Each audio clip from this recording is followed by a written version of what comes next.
केजरीवाल को भरोसा कि जीत जाएगी बीजेपी। सार्वजनिक मंच पर कर दिया बीजेपी के जीत का ऐलान। एक या दो बार नहीं बल्कि कई बार कहा बीजेपी को जीत का पूरा अधिकार। गठबंधन में मचा हाहाकार।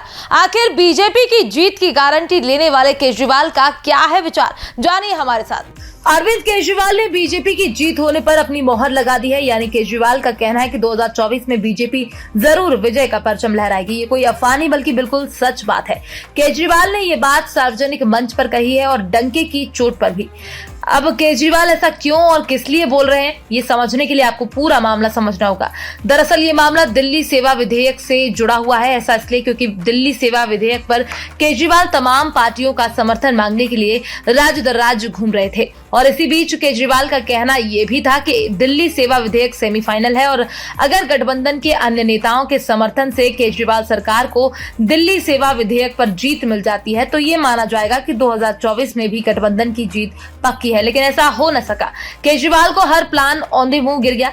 यानी जो केजरीवाल ने कहा था अगर उसे दिल्ली सेवा विधेयक पर समर्थन मिलने से जीत पक्की हो जाती है तो उसका परिणाम 2024 चुनाव में दिखाई देगा। लेकिन अब ऐसा नहीं हो पाएगा क्योंकि केजरीवाल को अपने से सेमीफाइनल में करारी हार मिल गई है। और अगर हम केजरीवाल के इस कथन को आधार माने तो ये बात भी तय है कि जो व्यक्ति सेमीफाइनल में जीतेगा उसकी ही जीत 2024 में पक्की होगी।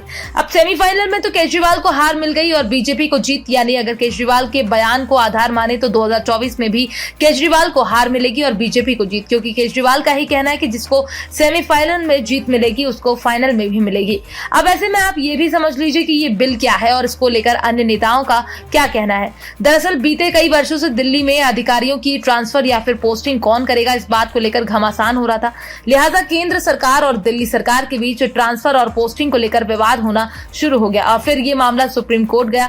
सुप्रीम कोर्ट ने दो टूक में कह दिया कि ट्रांसफर और पोस्टिंग पर केजरीवाल सरकार का अधिकार होगा। लेकिन ये बात बीजेपी को गले नहीं उतरी, इसलिए वो इस मुद्दे पर अध्यादेश लेकर आ गई जिस पर केंद्र सरकार ने जीत भी हासिल कर दी। बिल के पक्ष में 131 और विपक्ष में 102 वोट पड़े।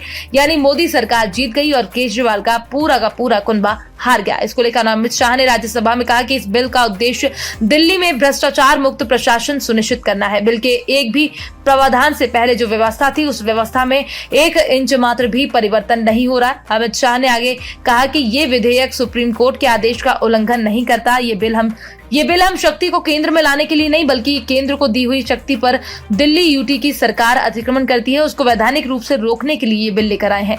कई सदस्यों की ओर से बताया गया कि केंद्र को शक्ति हाथ में लेनी है, हमें शक्ति लेने की जरूरत नहीं क्योंकि 130 करोड़ की जनता ने हमें शक्ति दी हुई है। तो वहीं अमित शाह के इस अंदाज से अलग आप सांसद राघव चड्ढा ने बिल का विरोध करते हुए कवि रामधारी सिंह दिनकर की कविता सुनाई और कहा कि जब नाश मनुज पर छाता है पहले विवेक मर जाता है। आज से पहले शायद ही कभी असंवैधानिक गैर कानूनी कागज का टुकड़ा बिल के माध्यम से सदन में लाया गया होगा।